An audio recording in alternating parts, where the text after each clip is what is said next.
Welcome.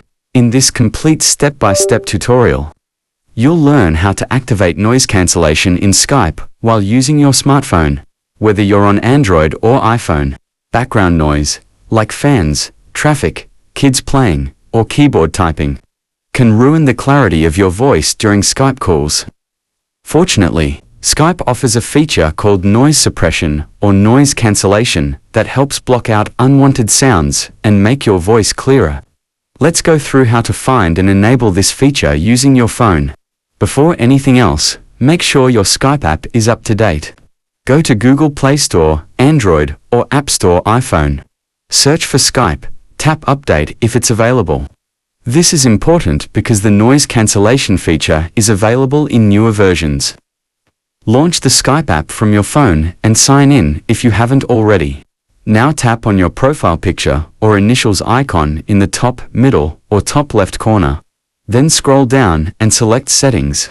In the Settings menu, find and tap Calling. This section controls features related to your call behavior, audio settings, and video preferences. Inside the calling section, you may see an option like Noise Cancellation. Tap it. You will likely see different levels such as Auto, Skype decides when to cancel noise. Low minimal noise reduction, ideal for low noise environments. High strong noise reduction blocks most background sounds.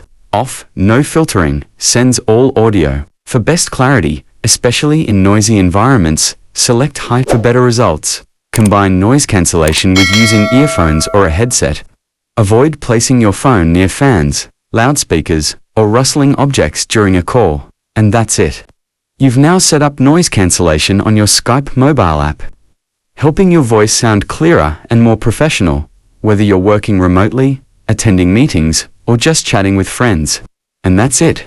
You've now set up noise cancellation on your Skype mobile app, helping your voice sound clearer and more professional whether you're working remotely, attending meetings, or just chatting with friends. I think that's enough for this tutorial.